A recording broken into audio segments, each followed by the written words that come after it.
Saudara-saudara, dalam pertemuan kali ini saya ingin menjelaskan sesuatu yang penting sebelum orang itu mengikuti latihan Tai Chi.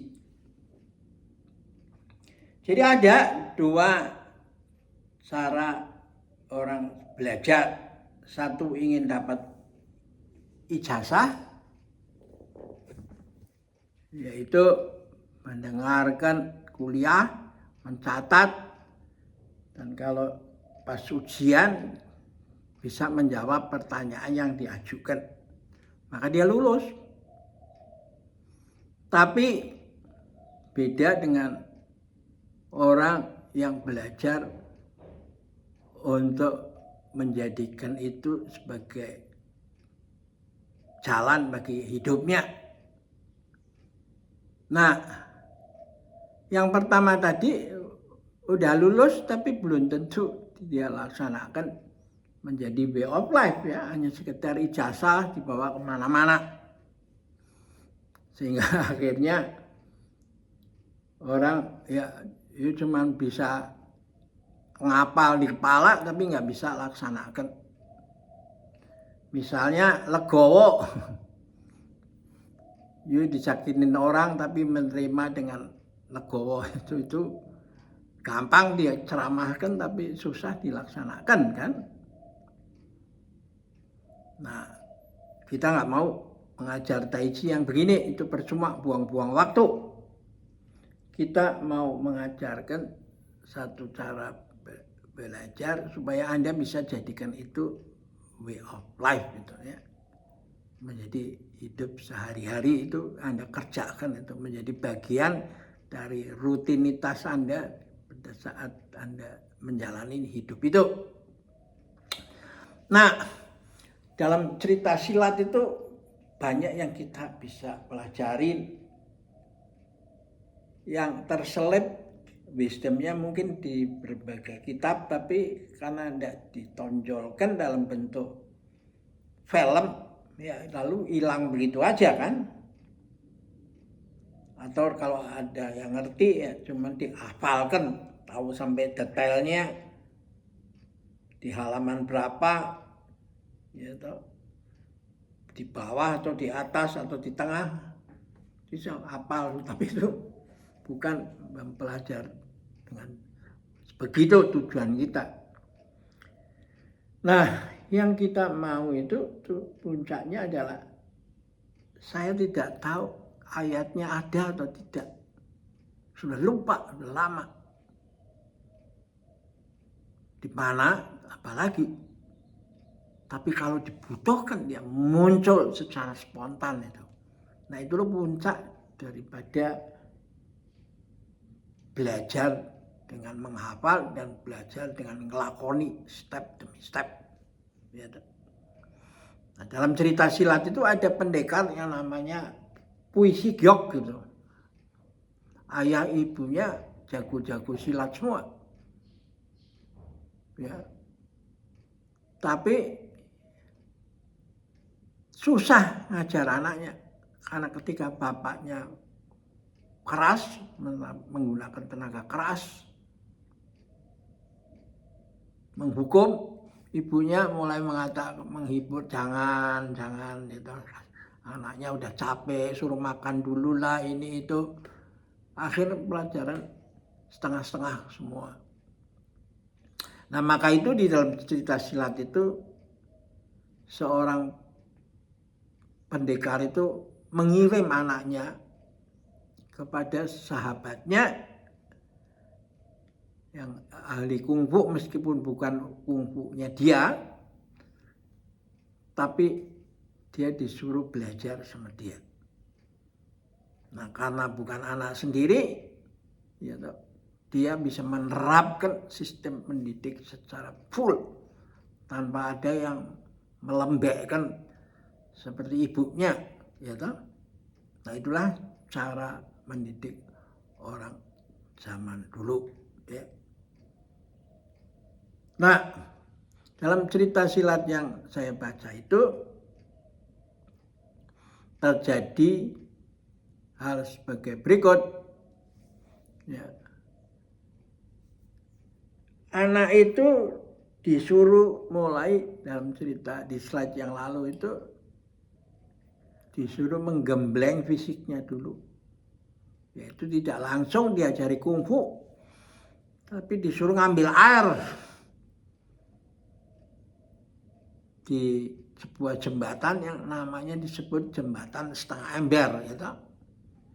Karena airnya itu kalau dia belum kuat, nggak bisa penuh kan embernya kan. Dan meskipun apalagi setelah itu jalan disuruh naik, ya, tempat yang tanjakan itu pasti koplak-koplak. Ya. Lalu disuruh terus mengurangi sebanyak mungkin yang koplak keluar itu. Nah, dengan latihan begitu dia tenaganya kan menjadi kuat kan. Nah, itu salah satu cara. Nah, pada kesempatan lain ketika dia ngajar muridnya itu, murid yang lain, dia disuruh ngepel lantai di sekitar situ tempat dia, atau membersihkan kebun ya. Nah, karena orang ini memang belajar ilmu silat, mau belajar ilmu silat ya dia sambil membersihkan lantai atau apa kan melirik terus ya. Nah, gurunya dengan batu nimpuk itu. Kalau mulai nggak fokus ke tempat yang sedang kerjakan tuh, dilempar batu kepalanya tak gitu ya. Nah, dalam kondisi yang begini itu daya serapnya yang ngintip itu ya, sangat dalam itu. Sehingga pada saat timing sang guru itu mulai memberikan dia pelajaran silat, itu sudah ada sedimen di dalam dirinya itu. Ya. Nah, itu menariknya mempelajari, membaca cerita-cerita silat itu. Dulu itu belum ada video, belum apa, semua diceritakan dalam bahasa tulisan toh. Nah, ada lagi gurunya mengajar murid-murid yang lama, tapi pintunya dibikin terbuka sedikit, jendelanya atau apa nggak ditutup toh. Sehingga dia itu disuruh membersihkan ruangan di luar kelas, sehingga dia itu ngintip terus itu celah pintu itu dipakai itu, yang nggak ketutup, sengaja tidak ditutup rapat dah. Nah, ada lagi yang gurunya berlatih malam hari dan mengatakan gurunya setiap malam itu melatih ilmu rahasia yang tingkatnya tinggi. Tapi karena orang tahu setiap malam dia berlatih diam-diam, lalu beberapa murid yang sungguh-sungguh ingin belajar itu mengintip itu, mencari di mana, dan dari balik semak-semak dia mencoba meniru ilmu itu. Nah, itu yang seni memimpin itu yang tidak ada di dalam pendidikan modern itu. Ya, yang dengan kuliah, Anda disuruh ngapal aja kan, dan ngapal. Kalau nanti pas ujian itu untung, Anda mempelajari yang pas di keluar ditanyakan, ya untung dapat lulus. Tapi kalau membaca yang lain, ya nggak lulus itu. Jadi cuma begitu aja hasilnya. Untung-untungan menebak pertanyaan yang akan muncul.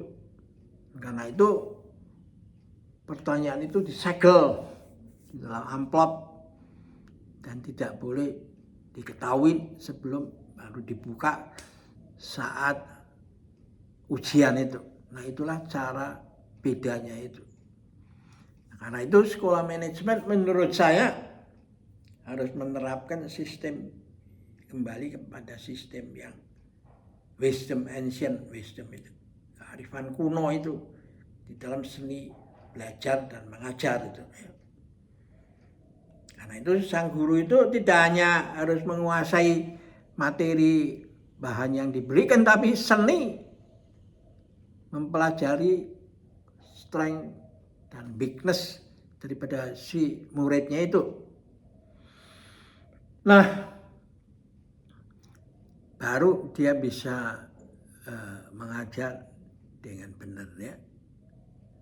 Nah, lalu ini saya mendengar ceramah dari sebuah pakar ilmu komunikasi. Ya, dia mengatakan begini, komunikasi itu kalau mengkomunikasikan sesuatu dan orang yang mendengar itu tidak membeli, itu berarti ngapain dia capek-capek menjelaskan. Nah, ada dua cara buat sales itu memberikan benefit daripada kalau membeli produk saya, atau bahaya kalau nggak pakai produk saya itu. Nah, karena itu seorang salesman yang jago itu bukan jago di dalam memberikan benefit, karena itu dia akan masuk kuping kiri kanan, diingat sebentar lalu hilang lagi. Tapi dia lebih mengarahkan pada dampak negatif apa yang akan Anda dapat kalau Anda melupakan tidak melakukan ini, dan berapa harga yang harus Anda bayar konsekuensinya setelah menghadapi ini ya. Nah, inilah cara kalau mau belajar Tai Chi dengan sungguh-sungguh ya, saya menggunakan sistem begini ya. Kalau Anda nggak ngerti dan Anda lalu keluar, ya saya mengatakan memang kita belum jodoh ya, keluar aja. Sebab kalau saya menahan, dia semakin mangkak, semakin belagu ya.